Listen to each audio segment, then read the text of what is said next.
나이가 들수록 잠자리에 누우면 문득 이런 걱정이 밀려오곤 합니다. 내 통장의 잔고가 내 남은 수명을 감당할 수 있을까? 몸은 아파오는데 자식들에게 짐이 되지는 않을까? 병원비는 얼마나 더 들까?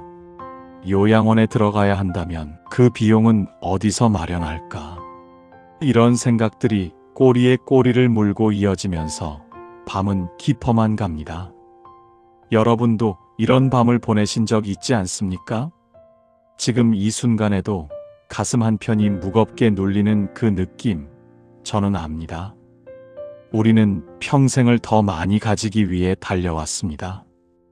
더 큰 집, 더 좋은 차, 더 높은 지위를 향해 쉼없이 달렸습니다. 그런데 이상합니다. 그렇게 열심히 모았는데 왜 불안은 사라지지 않는 걸까요? 왜 가진 것이 많아질수록 잃을까봐 두려운 마음만 커지는 걸까요? 오늘 여러분께 하나의 진실을 말씀드리고자 합니다.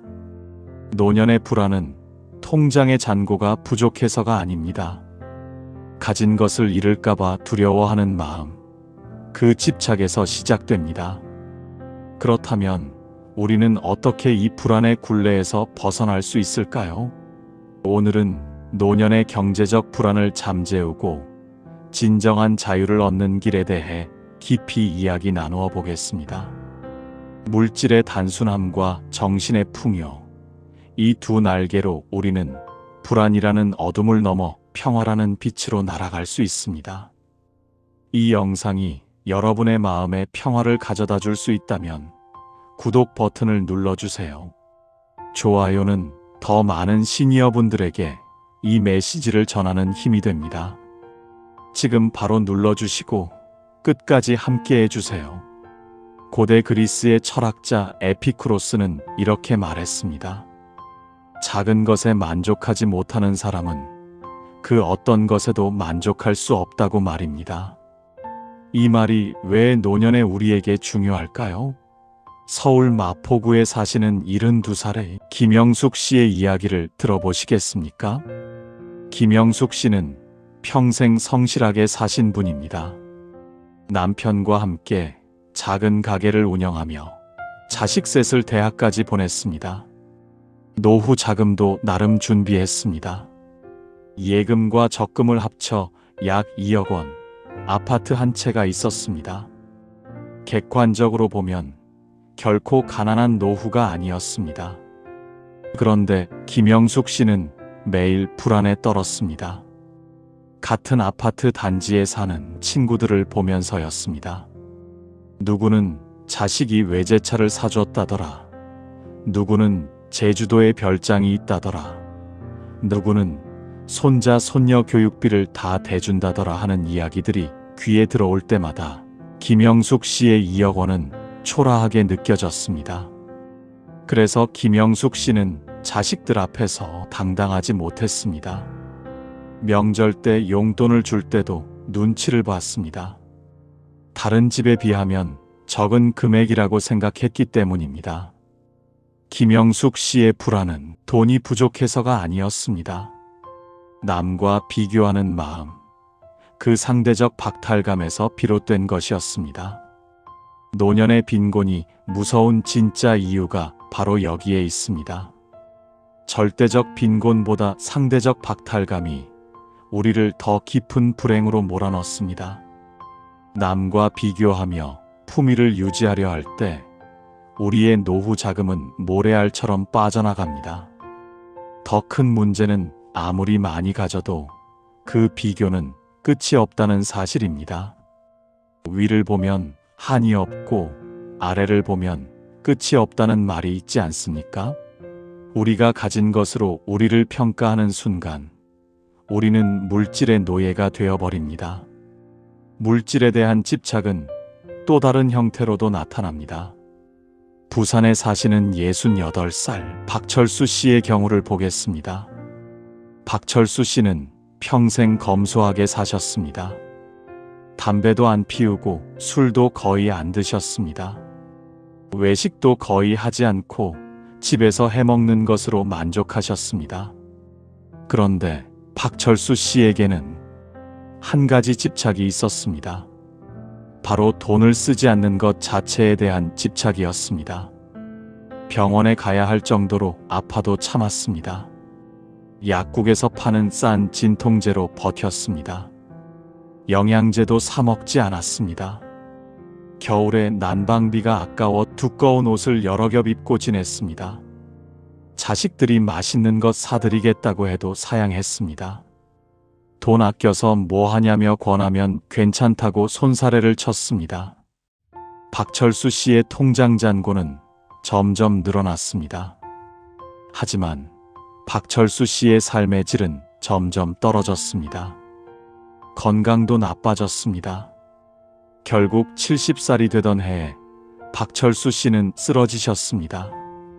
병원에서는 만성 영양실조와 폐렴이라는 진단이 나왔습니다. 입원 치료를 받으면서 박철수 씨는 깨달았습니다. 그렇게 아껴 모은 돈이 병원비로 한꺼번에 나가는 것을 보면서 무엇을 위해 그렇게 자신을 학대하며 살았는지 회의가 들었습니다.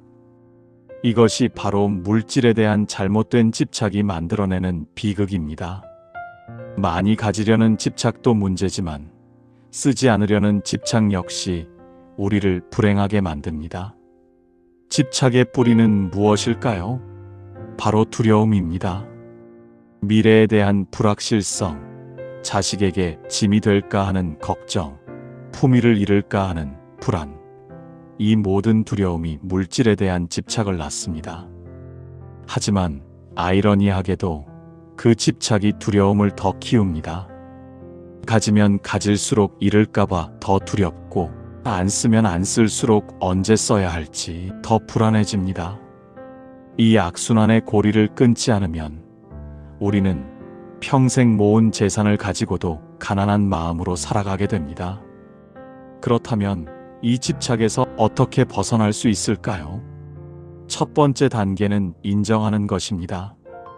내가 물질에 집착하고 있다는 사실을 솔직하게 인정하는 것입니다. 부끄러운 일이 아닙니다. 우리는 평생 생존을 위해 싸워왔습니다.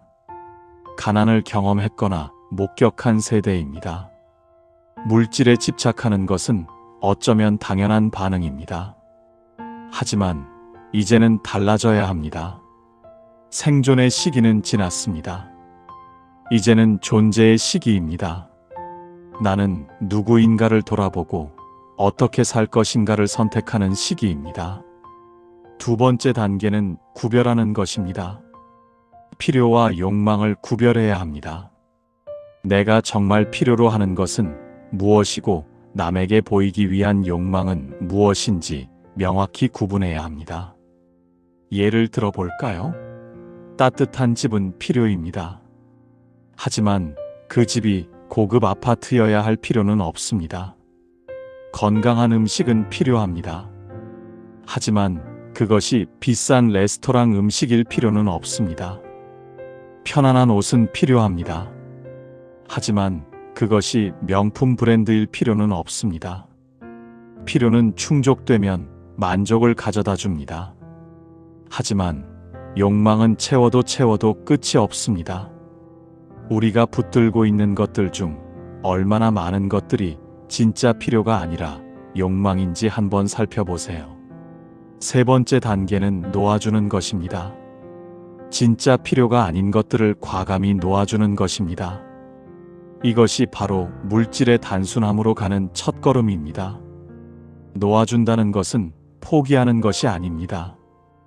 해방되는 것입니다. 필요 없는 짐을 내려놓고 가볍게 걷는 것입니다.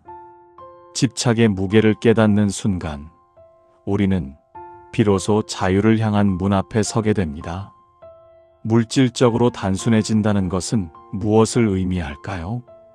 혹시 구질구질하게 사는 것이라고 생각하시나요? 아닙니다. 단순함은 가난이 아닙니다. 단순함은 선택입니다. 나를 증명하기 위해 필요했던 껍데기들을 과감히 벗어던지는 용기입니다. 큰 집, 좋은 차, 화려한 인맥, 비싼 옷, 이 모든 것들이 정말 나를 행복하게 만들었습니까? 솔직하게 대답해 보세요. 이런 것들 중 상당 부분은 남에게 보이기 위한 것이었지 않습니까?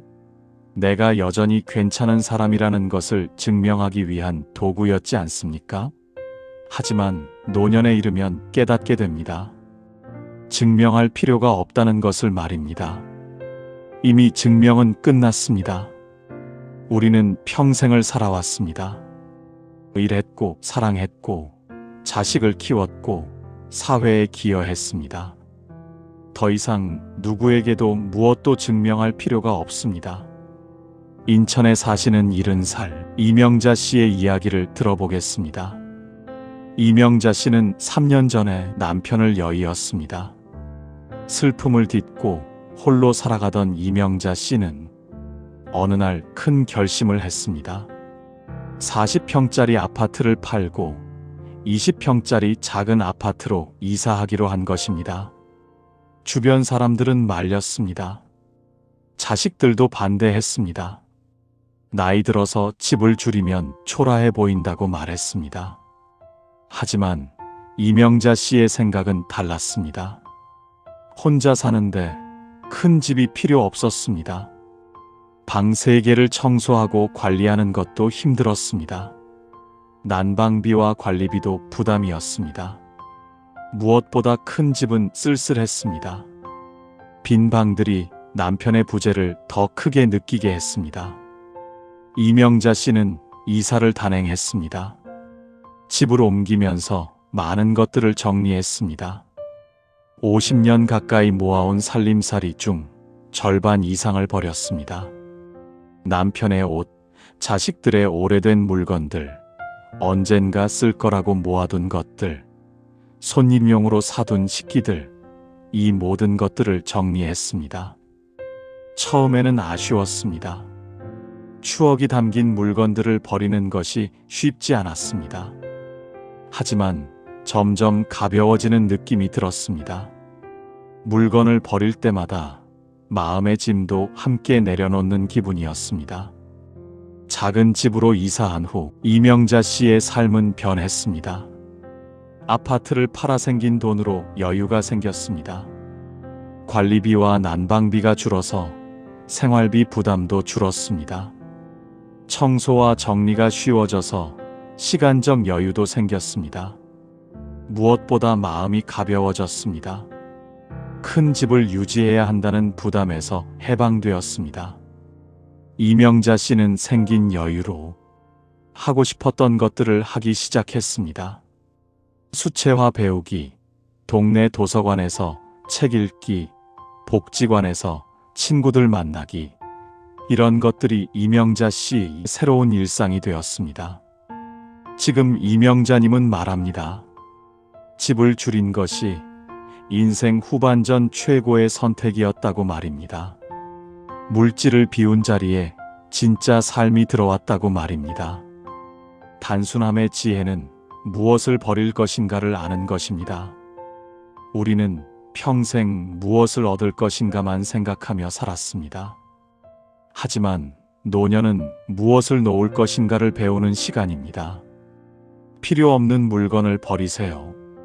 집안을 둘러보세요. 1년 동안 한 번도 사용하지 않은 물건들이 얼마나 많습니까? 언젠가 쓸 거라고 모아둔 것들이 얼마나 많습니까?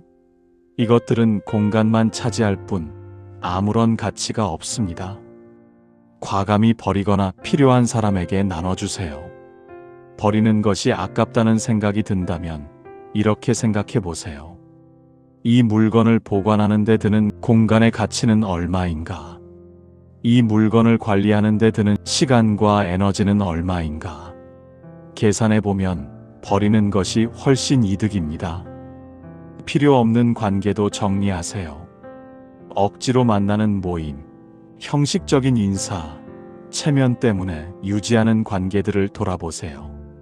진심이 담기지 않은 관계는 에너지만 소모합니다. 노년의 시간은 소중합니다. 진짜 소중한 사람들과 깊은 관계를 맺는 데 써야 합니다. 필요 없는 욕심도 내려놓으세요. 자식에게 더 많이 물려줘야 한다는 욕심, 손주들에게 부족함 없이 해줘야 한다는 욕심, 동년배들보다 나아 보여야 한다는 욕심, 이런 욕심들이 우리를 힘들게 합니다. 자식은 부모의 재산보다 부모의 평안한 모습을 더 원합니다. 손주는 비싼 선물보다 할머니, 할아버지의 따뜻한 관심을 더 기억합니다. 동년배의 평가보다 내 마음의 평화가 더 중요하지 않습니까? 단순하게 산다는 것은 적게 가진다는 뜻이 아닙니다. 꼭 필요한 것만 가진다는 뜻입니다. 질 좋은 것을 오래 쓴다는 뜻입니다. 내가 정말 좋아하는 것에 집중한다는 뜻입니다. 예를 들어 옷장을 열어보세요. 옷은 많은데 입을 옷이 없다는 생각이 들지 않습니까? 유행 따라 산 옷, 세일한다고 산 옷, 한두 번 입고 안 입게 된 옷들로 가득 차 있지 않습니까? 이것이 복잡한 삶입니다. 단순한 삶은 다릅니다. 진짜 마음에 드는 옷 몇 벌을 고르세요. 입었을 때 편하고 나를 돋보이게 하는 옷들로만 옷장을 채우세요. 숫자는 줄어들지만 만족도는 올라갑니다. 선택의 스트레스도 사라집니다. 이것이 단순함의 마법입니다. 물질을 단순하게 하면 경제적 자유가 생깁니다. 필요한 것이 적어지면 돈이 덜 듭니다. 돈이 덜 들면 재정적 압박이 줄어듭니다. 압박이 줄면 불안도 줄어듭니다. 이렇게 선순환이 시작됩니다. 또한 물질을 단순하게 하면 시간적 여유가 생깁니다. 관리할 것이 적어지면 시간이 남습니다. 청소할 공간이 줄고 정리할 물건이 줄고 걱정할 일이 줄어듭니다. 그 시간을 무엇을 위해 쓸 수 있을까요? 바로 나 자신을 위해 쓸 수 있습니다. 내가 좋아하는 것, 내가 하고 싶은 것, 내 영혼을 풍요롭게 하는 것을 위해 쓸 수 있습니다. 물질을 단순하게 하면 정신이 맑아집니다. 복잡한 것들이 사라지면 생각도 단순해집니다. 본질이 보이기 시작합니다. 무엇이 정말 중요한지 알게 됩니다. 이것이 바로 단순함의 지혜입니다.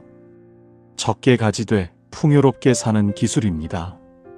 버리되 풍성해지는 역설입니다. 이 지혜를 터득하는 순간 우리는 물질의 노예에서 물질의 주인으로 거듭나게 됩니다. 물질을 비운 자리에 무엇을 채워야 할까요? 텅 빈 것으로 남겨둘 수는 없습니다.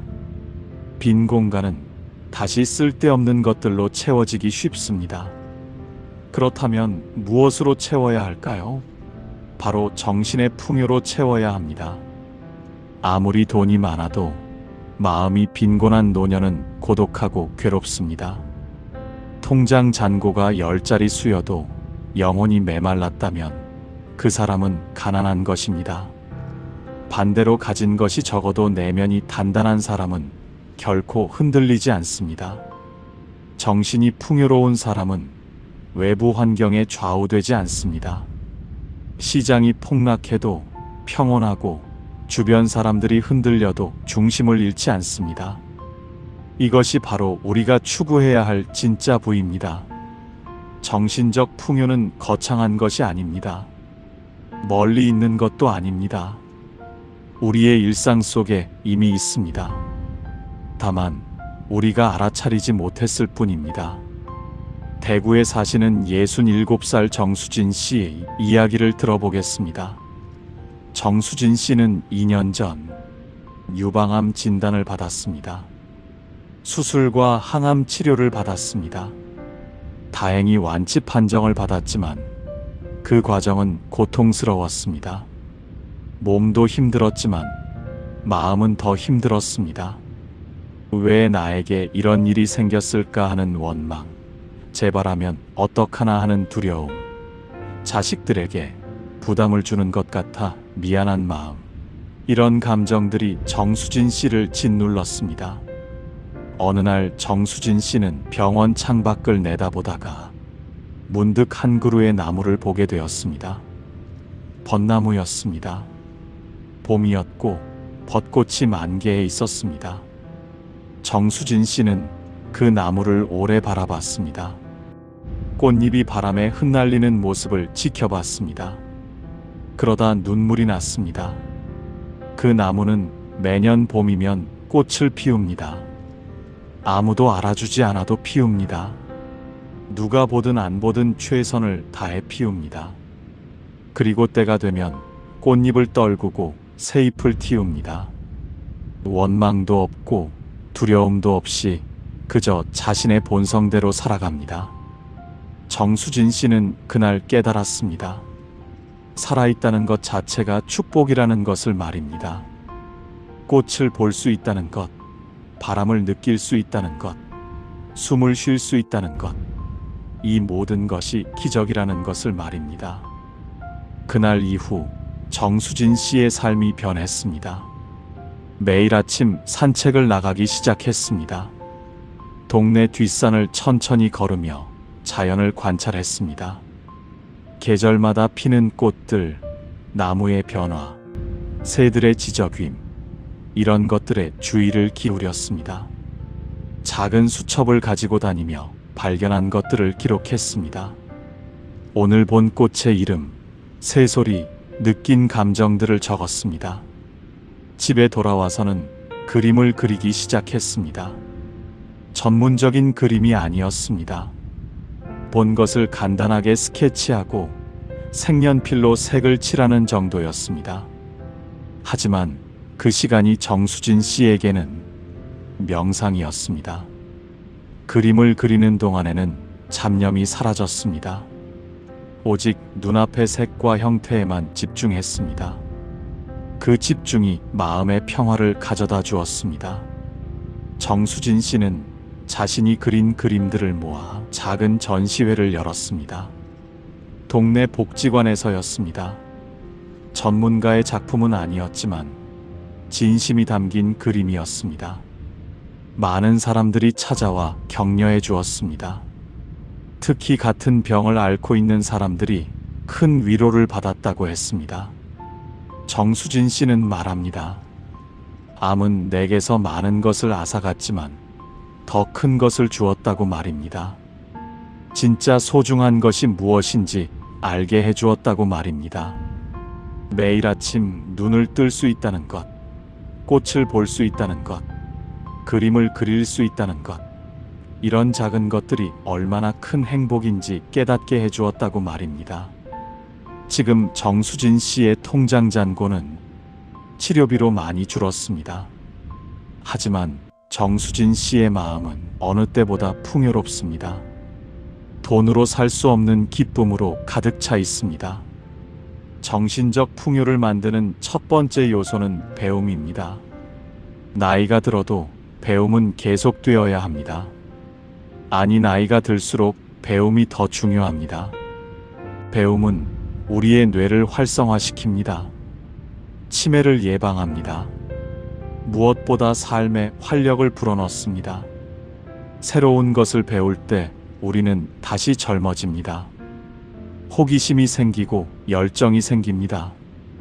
배움의 대상은 무엇이든 좋습니다. 악기 배우기, 외국어 공부하기, 역사 공부하기, 철학 읽기, 글쓰기 배우기, 사진 찍기 배우기, 요리 배우기, 무엇이든 관심 가는 것을 선택하세요. 중요한 것은 실용성이 아닙니다. 순수한 즐거움입니다. 쓸모가 있어서가 아니라 재미있어서 배우는 것입니다. 그것이 진짜 배움입니다. 매일 아침 책을 읽으세요. 30분이면 충분합니다. 좋은 책은 우리에게 지혜를 줍니다. 다른 사람의 경험을 간접적으로 체험하게 해줍니다. 새로운 관점을 제공합니다. 책을 읽는 동안 우리는 책 속 세계로 여행을 떠납니다. 물리적으로는 집에 있지만 정신적으로는 무한한 세계를 탐험합니다. 이것이 바로 독서의 마법입니다. 정신적 풍요를 만드는 두 번째 요소는 관계입니다. 사람은 혼자 살 수 없습니다. 특히 노년에는 관계가 더욱 중요합니다. 하지만 양이 아니라 질입니다. 많은 사람을 아는 것보다 몇 명이라도 깊이 교류하는 것이 중요합니다. 진심으로 대화할 수 있는 친구 한두 명이 있다면 그것으로 충분합니다. 서로의 고민을 나누고 함께 웃을 수 있는 사람이 있다면 외롭지 않습니다. 친구가 없다면 만들어가면 됩니다. 동호회에 가입하세요. 복지관 프로그램에 참여하세요. 자원봉사를 하세요. 같은 관심사를 가진 사람들과 자연스럽게 친구가 됩니다. 처음에는 어색하고 낯설 수 있습니다. 하지만 용기를 내세요. 다들 친구를 원하고 있습니다. 먼저 다가가세요. 먼저 인사하세요. 먼저 관심을 보이세요. 그러면 관계가 시작됩니다. 가족과의 관계도 중요합니다. 하지만 집착하지 마세요. 자식은 자식의 삶이 있습니다. 우리는 우리의 삶이 있습니다. 적당한 거리를 유지하면서 필요할 때 서로 도우면 됩니다. 자식에게 모든 것을 기대하지 마세요. 실망만 커집니다. 자식 외에도 의지할 수 있는 사람들을 만들어 가세요. 정신적 풍요를 만드는 세 번째 요소는 베품입니다. 나이가 들수록 받기보다 주는 것을 배워야 합니다. 주는 것이 받는 것보다 행복합니다. 이것은 진리입니다. 베품은 거창한 것이 아닙니다. 큰 돈을 기부하는 것만이 베품이 아닙니다. 엘리베이터에서 문을 잡아주는 것, 길을 물어보는 사람에게 친절하게 알려주는 것, 버스에서 자리를 양보하는 것, 이웃에게 먼저 인사하는 것, 이런 작은 친절이 모두 베품입니다. 내가 가진 지혜를 나누세요. 평생 살면서 축적한 경험과 지식이 있지 않습니까? 그것을 필요로 하는 사람들이 있습니다. 젊은 세대에게 조언을 해주세요. 단 강요하지 마세요. 요청받을 때만 주세요. 그것이 진정한 베품입니다. 자원봉사를 해보세요. 시간이 있다면 일주일에 한두 번 봉사활동을 하세요. 복지관에서 급식 봉사를 하거나 도서관에서 책 정리를 돕거나 공원을 청소하는 일을 할 수 있습니다. 봉사를 하면 자존감이 높아집니다. 내가 여전히 쓸모있는 사람이라는 느낌을 받습니다. 누군가에게 도움이 되고 있다는 사실이 삶의 의미를 줍니다. 정신적 풍요를 만드는 네 번째 요소는 감사입니다. 감사는 마음의 근육입니다. 훈련하면 강해집니다. 매일 감사할 것을 찾으세요. 작은 것이라도 좋습니다. 오늘 날씨가 좋았다. 맛있는 식사를 했다. 친구에게 전화를 받았다. 몸이 아프지 않았다. 이런 것들에 감사하세요. 감사 일기를 써보세요. 매일 밤 자기 전에 오늘 감사했던 일 3가지를 적어보세요. 처음에는 어려울 수 있습니다. 하지만 계속하다 보면 감사할 거리가 보이기 시작합니다. 우리 삶이 얼마나 많은 축복으로 가득한지 깨닫게 됩니다. 불평하는 습관을 버리세요. 불평은 독입니다. 불평하면 할수록 불행해집니다. 같은 상황도 불평하면 지옥이 되고 감사하면 천국이 됩니다. 선택은 우리의 몫입니다. 감사하는 사람은 늘 풍요롭습니다. 가진 것이 적어도 만족합니다. 감사는 마음의 풍요를 만드는 가장 강력한 도구입니다. 정신적 풍요를 만드는 5번째 요소는 영성입니다. 영성이란 종교를 의미하지 않습니다. 나를 넘어선 무언가와 연결되어 있다는 느낌입니다. 우주의 일부라는 자각입니다. 명상을 해보세요. 하루에 10분만이라도 조용히 앉아 호흡에 집중하세요. 생각이 떠오르면 그냥 지나가도록 두세요. 붙들지 마세요. 명상은 마음을 고요하게 합니다. 잡념을 가라앉힙니다. 내면의 평화를 찾게 해줍니다. 자연과 교감하세요. 산책을 하면서 나무를 만져보세요. 꽃 향기를 맡아보세요. 새소리에 귀 기울여 보세요. 우리가 자연의 일부라는 것을 상기시켜 줍니다. 자연 앞에서 우리의 고민은 작아집니다. 종교가 있다면 신앙생활을 열심히 하세요. 종교는 우리에게 의미와 위안을 줍니다. 죽음에 대한 두려움을 덜어줍니다. 공동체를 제공합니다. 종교가 없어도 괜찮습니다. 자신만의 영적 수행을 만들어가면 됩니다. 중요한 것은 형식이 아니라 내면의 성장입니다. 이 5가지 요소, 배움, 관계, 베품, 감사, 영성이 모여 정신의 풍요를 만듭니다. 이것들은 돈으로 살 수 없습니다. 하지만 우리 삶을 진정으로 풍요롭게 만듭니다. 통장 잔고는 줄어들어도 마음의 계좌는 풍성해집니다. 이것이 바로 우리가 추구해야 할 진짜 부입니다. 정신이 풍요로운 사람은 어떤 상황에서도 행복할 수 있습니다. 외부 조건에 흔들리지 않습니다. 자신의 내면에서 기쁨을 찾습니다. 이것이 진정한 자유입니다. 이제 우리는 출발점으로 돌아왔습니다. 노년의 불안, 경제적 걱정, 미래에 대한 두려움, 이 모든 것들을 어떻게 극복할 수 있을까요? 답은 분명합니다.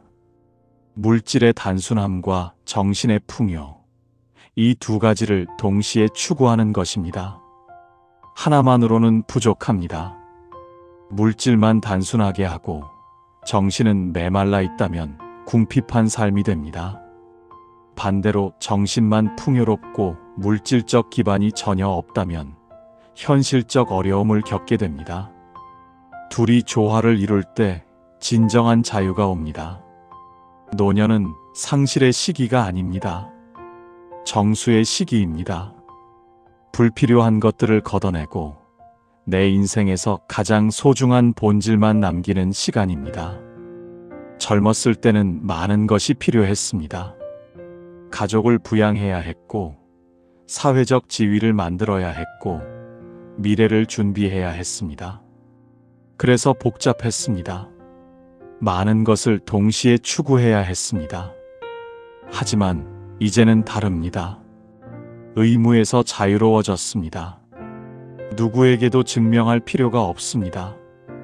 이제는 오직 나를 위한 시간입니다. 진짜 원하는 것만 선택할 수 있는 특권이 주어진 시간입니다. 이것이 노년의 축복입니다. 광주에 사시는 75살 최영호 씨 이야기로 마무리하겠습니다. 최영호 씨는 평생 사업을 하셨습니다. 작은 회사를 운영하며 가족을 부양했습니다. 사업은 성공적이었습니다. 은퇴할 때쯤에는 제법 재산도 모았습니다. 하지만 최영호 씨는 행복하지 않았습니다. 평생 돈을 벌기 위해 달려왔는데 정작 돈으로 행복을 살 수 없다는 사실을 깨달았습니다. 건강도 나빠졌습니다. 스트레스로 고혈압과 당뇨가 생겼습니다. 가족과의 관계도 소원해졌습니다.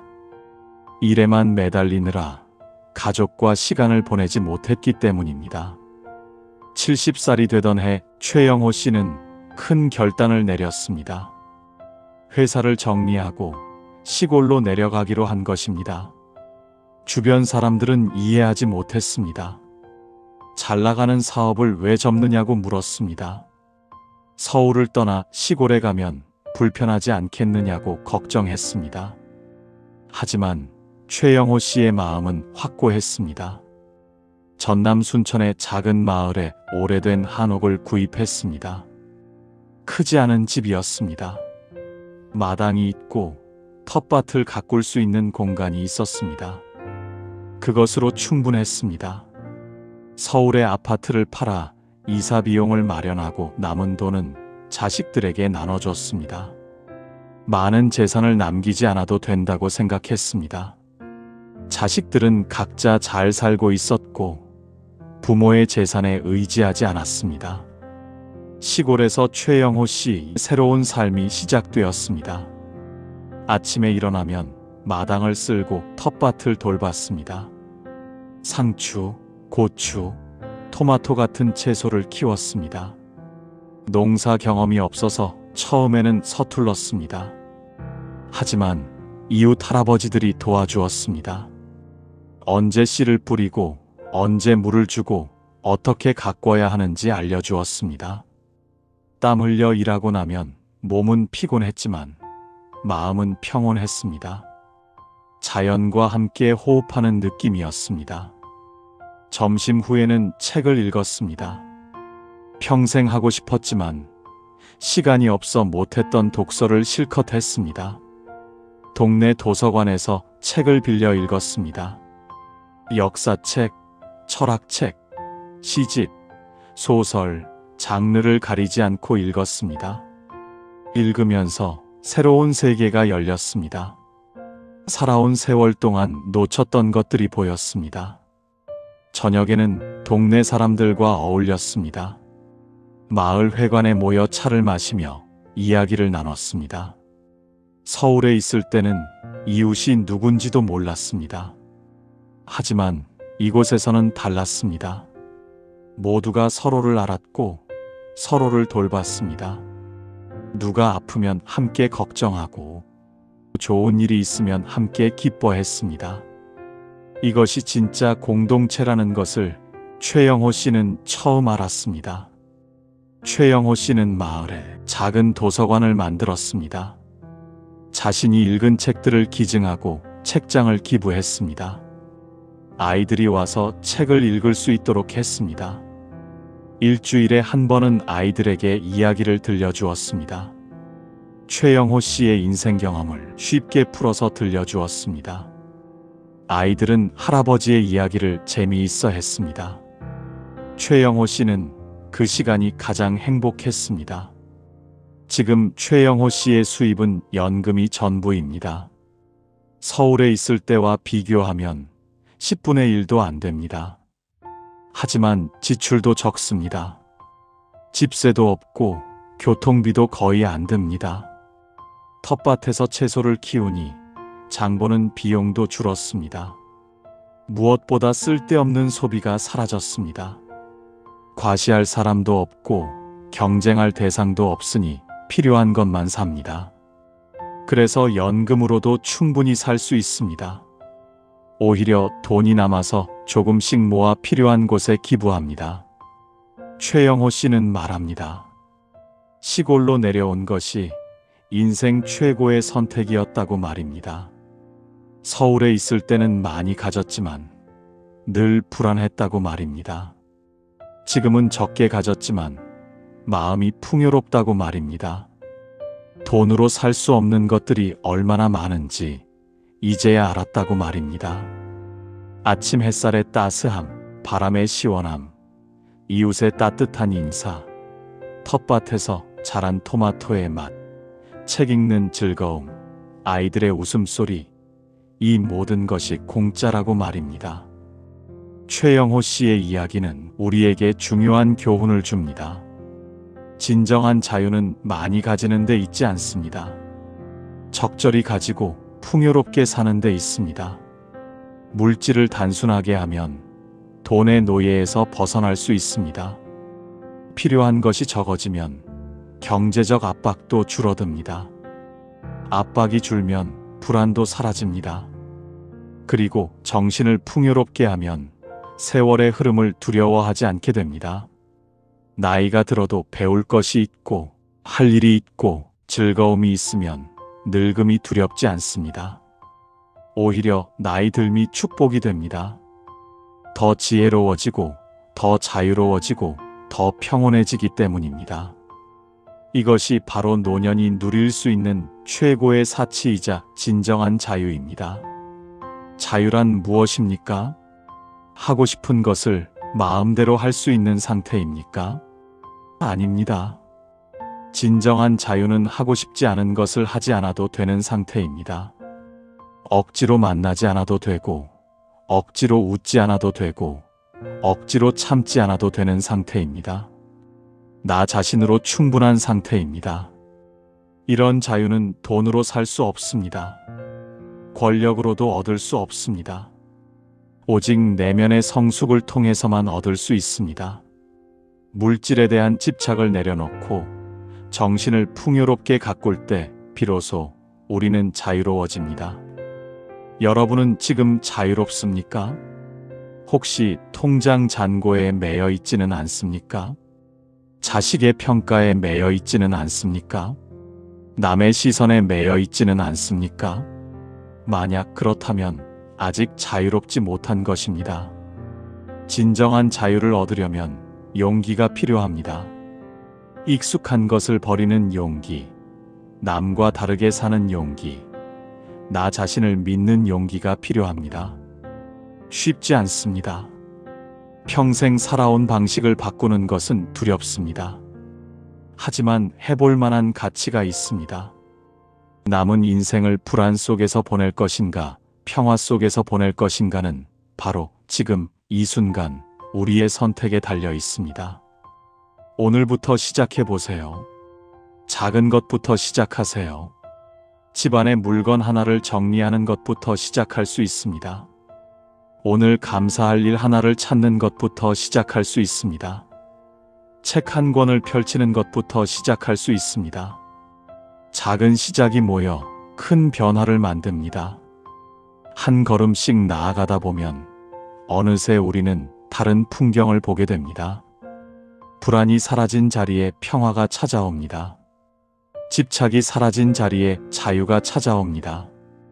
외로움이 사라진 자리에 충만함이 찾아옵니다. 이것이 물질의 단순함과 정신의 풍요가 가져다주는 선물입니다. 노년은 인생의 완성입니다.